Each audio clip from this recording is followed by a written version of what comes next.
Niko naye hapa mtumishi Sam, tutazungumza naye, lakini pia ukumbuke tunaelekea uchaguzi mkuu wa mwaka 2025.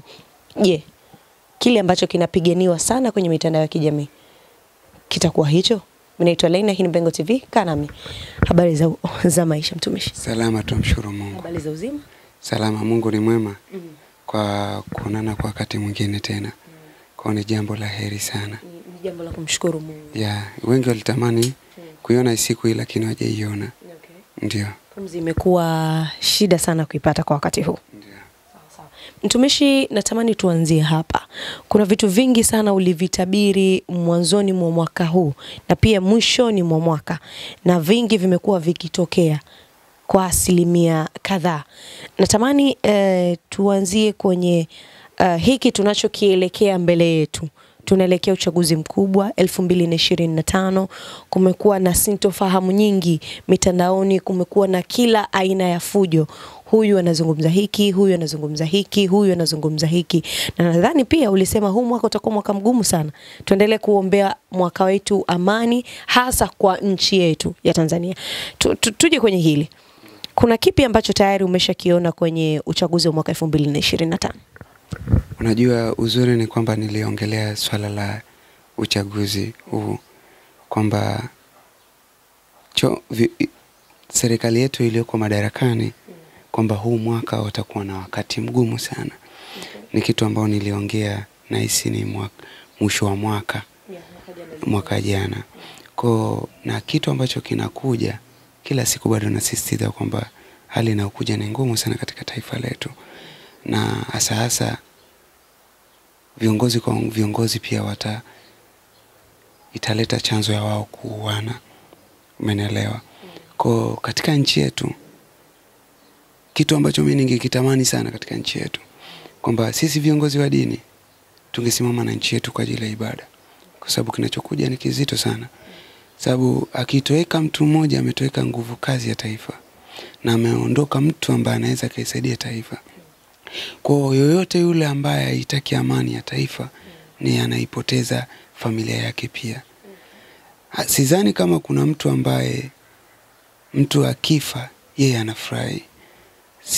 Kuna wengine ambao ndio wanaweza kachukulia kama kawaida, lakini ingekuwa ni wewe ina maana ungeumia sana.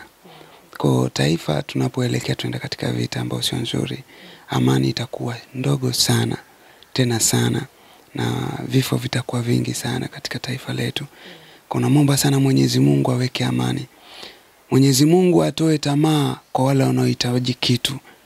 Waweke utu ndani ya wale watu ili waweze kuona thamani ya wanadamu. Hamna kitu kizuri kama maisha ya mwanadamu. Ni heri uwe na nyumba zote lakini sio kupoteza watu. Hiyo nyumba inajengwa, gari inanunuliwa, lakini maisha ya mtu ni ngumu sana kuirudisha. Maisha ya mwanadamu unaweza ukapata ajali, gari ikaharibika sana na ikaje ikarudi ikawa mpya. Lakini ukivunjika ni ngumu sana mkono ule kurudi jinsi ulivyokuwa. Kwa tukizingatie sana afya ya mwanadamu, tuzingatie maisha yetu sisi. Kuna watoto wetu wanaokuja, wanaoathirika, kuna watoto. Kuna wengine watabaki yatima. Kuna wengine wanapoteza ndugu zao hata elimu inakuwa kazi. Unajua nyuma hapo kuna siku kadhaa kuna mtu alinitafuta akaniambia, mtumishi, nimezuiliwa kutoka hospitalini kwa sababu mume wangu aliugua ghafla na akafa. Na hisi nilimuelekeza, sikuwa na msaada wa kumpa fedha kwa sababu sikuwa na uwezo wa kifedha, ila nilimsaidia 1500, nikamwambia weka mkeka hivi na hivi na hivi. Akawa ameshinda pesa. Na hisi niliposti na alitolea ushuhuda. Imemsaidia kutoka hospitalini.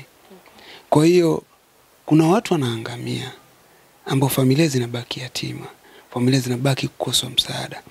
Kwa wale ambao wanaona kabisa hapa ni pagumu kwangu, ni beri waiache kwa sababu anaweza kutumia nguvu yake ya pesa. Kuna watu ambao ukimpa shilingi 50 yuko radhi kumuua mtu ili mradi apate 50, hatoangalia. Dhambi imfuati yeye, inakufuata wewe uliyepewa pesa. Kwa naomba Mwenyezi Mungu aweze kuingia ndani ya wale wote ambao wanaona maisha ya mwanadamu kama sarafu, waweze kuiona kama yao, waithamini maisha ya watu kama wanavyothamini maisha yao, wapende watu wanavyopenda kile anachokifaa. Kwa taifa letu lipo katika wakati mgumu ambao tunamwomba Mwenyezi Mungu aweze kutusimamia. Hamna vita mbaya kama vita ya taifa. Bora vita ya familia mnaweza mkaisolve, lakini sio vita ya taifa. Vita ya taifa ni mbaya. Inakuwa inatoa amani kwa kila mmoja. Hata wewe ulianzisha na kutolea amani. Kwa mtu asije kafikiri unaweza kaa na pesa alafu vita ikakusaidia kuwa na amani. Hamna kitu kama hicho. Kuna watu walikuwa matajiri, sasa hivi watoto wanakimbia mtaani na haelewi aelekea wapi sababu ya vita. Kwa tuombe Mwenyezi Mungu aweze kuileta amani katika nchi yetu, kwa sababu tunachokuja ni mbaya zaidi. Mbaya zaidi, nchi yetu inaandamwa na ajali za moto na ajali za vitu vya moto kwa 90%. Wiki moja iliyopita niliojiwa Dodoma TV. Kabla ya wiki haijaisha, kile nilichokisema kwa kimetokea. Imetokea usas na isi kama hicho. Kwa hiyo taifa lipo katika shida kubwa. Watu wanaona wanacheka, wanafurahi, lakini tungeungana. Mtu anaweza kusema kwamba mbona Samu anatabiri tu vitu vibaya? Ninaona kile kitu, siwezi nikatabiri kwamba kesho Watanzania watakuwa matajiri, alafu asipokuwa matajiri itakuwa ni uongo. Kwa ujue hivi vitu tunavyoviongea vinakaa kwenye kumbukumbu ambao havipotei. Vipo. Kuna watu ambao wanakaa wanasubiri. Mfano kwenye peji yangu, kuna siku nimeposti kitu, mtu akaniambia ulitabiri Yanga watashinda, watachukua ubingwa. Nasubiri nione. Juzi Yanga ilivyochukua ubingwa nikamjibu pale, umefurahi? Imeniweka, imetia umakini kwamba kumbe kuna watu wanaonifuatilia na kuna watu wanaofuatilia sisi watumishi. Tunachokiongea je, ni kweli? Kwa kumbe kuna watu wanaoweka kumbukumbu kwa kile tulichokiongea. Kwa siwezi kuongea kitu ambacho sikioni. Ndio maana huwa napenda kuongea kitu ambacho nakiona. Kwa watu wasije kafikiria mimi naona mabaya tu. Kuna mema ambao nayaona na siwezi kuongelea mema yale kwa sababu kuna wale wanaovunja mema yale pia. Umenielewa? Kwa naongelea ambacho nakiona. Nikiona taifa itakuwa na furaha, nasema kwamba nchi yetu itakuwa na furaha. Siwezi nikasema nchi yetu itakuwa na furaha. Haitakuwa na furaha, mwisho wa siku tutakuwa na furaha. Yeah. Kwa kama furaha ipo, naweza nikasema mwakani tutakuwa na furaha. Kama hapa nilitegemea mwisho wa mwaka nikague, je, Mungu ametuandalia nini mbele yetu? Kila mwanadamu Mungu kampa kitu ndani yake. Mimi Mungu kanipa uwezo wa kutazama kinachokuja. Na kije na kionekane. Nashukuru Mwenyezi Mungu hamna chochote nilichowahi kukiongea na kisitokee. Hakijawahi. Hata mtu akija kwangu huwa namwambia kitu na kila siku na posti ushuhuda wao. Akipuuzia lazima kitokee. Bana utapata kitu fulani lazima apate. Lakini sijapewa desturi ya kuambia wewe fulani utapata gari afu sijaiona gari. Lazima nikwambia pambane ili upate gari. Sio kwamba nitakwambia utapata gari. Hamna gari inakuja umekaa. Na hamna pesa inakuja umekaa. Kwamba Sam anaona nitapata gari kwao nikaa, hamna kitu kama hicho. Kwa unataka kuja kukupa gari. Mbako pambane. Ili na uonyeshe juhudi hata kama ni kwa bosi wako. Fulani kanafanya vizuri, zawadi yangu ni hii. Lakini umekaa, unadharau, unasubiri gari alisema mtumishi, haitokei. Kwa hiyo tukienda katika maono ya taifa letu bado haina amani. Tunapoelekea ni afadhali tunapotoka. Kwa sababu vifo havijabezi, kwa ubaya zaidi vifo vya mwaka huu havijabezi sana kwa wananchi. Inaenda kubezi katika watu wanaoitamani uongozi, wanaotamani madaraka, na watoto wao wataingia kwenye matatizo kwa sababu wao ndo wataleteana shida.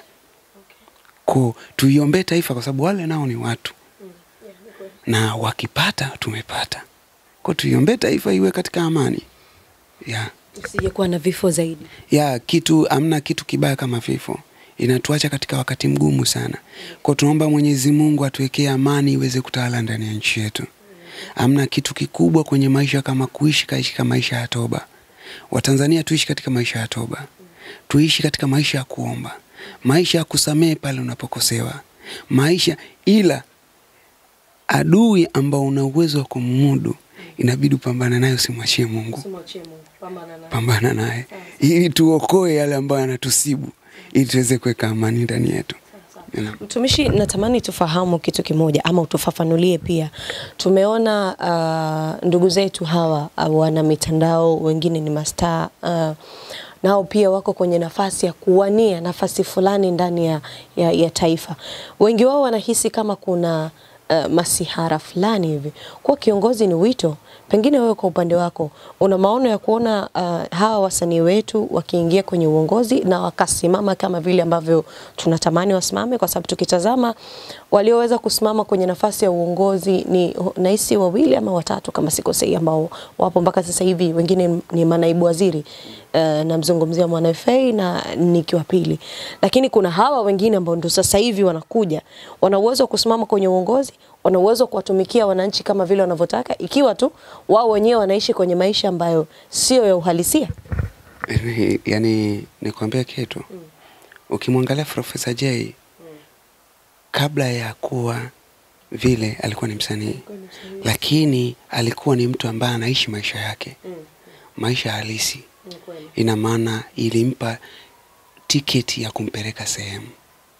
Tukirudi kwa Mwanaifei, aliishi maisha yake, aliishi maisha halisi. Ina maana imemfanya kumfikisha sehemu. Tukimwona Joketi, aliishi maisha yake, akuishi maisha kuja kumharibia katika maisha yake au kumchafua katika taswira, imempeleka sehemu iliyo sahihi.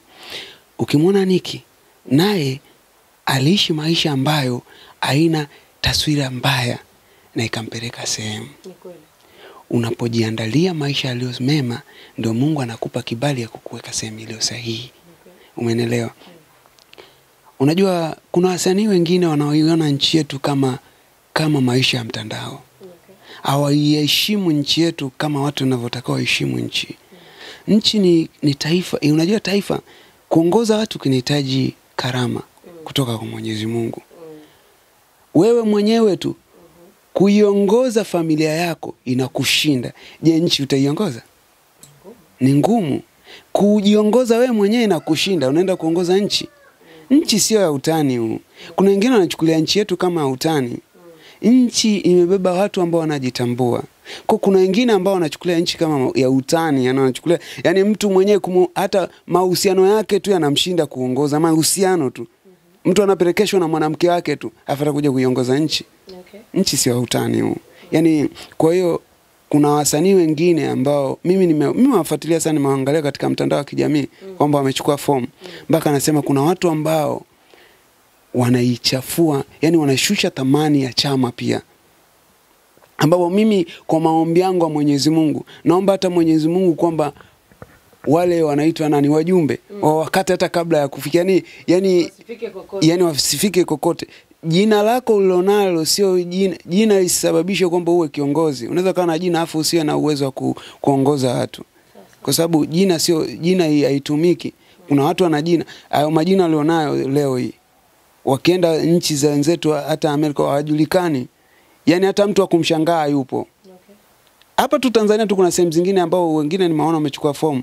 Humu Tanzania akienda sehemu wanapishana na watu tu vizuri tu na mtu hata simshangae. Afu yeye mimi kwa upande wangu hilo limeniuma, kwa sababu wengine wamechukulia nchi kama masiara. Wanaona nchi yetu kama ni kama ukoo wao. Hata kwenye ukoo tu hawajapewa list ya kuongea. Nchi yetu wataiongoza. Kuna watu wana skendo chafu mtaani. Wengine kuchezea watoto wa watu. Alafu unakuja kuchukua form kwamba unahitaji kuania. Wasanii watunze heshima yao. Yani kuna vitu ambavyo watu wanatakiwa wapate kusimama navyo ili waweze kuitengeneza jina lao. Unajua kile kitu unachokidania kwamba kitakupeleka sehemu fulani kinaweza kikakupoteza maisha yako yote. Mtu unakesha asubuhi na mchana unaongea tunatukana ovyo, afu unataka upewe nchi, upewe jimbo, kama unataka uwe mbunge. watu wanachukulia ubunge kama kitu kama utani yani wanachukulia kama vile sio anataka kuongoza wake zao ambao wako nao mtaani. Waheshimu nchi. Hii ni nchi iliyobeba watu ambao wako, kuna watu wanaweza kaona wako kimya lakini wana kitu ndani yao.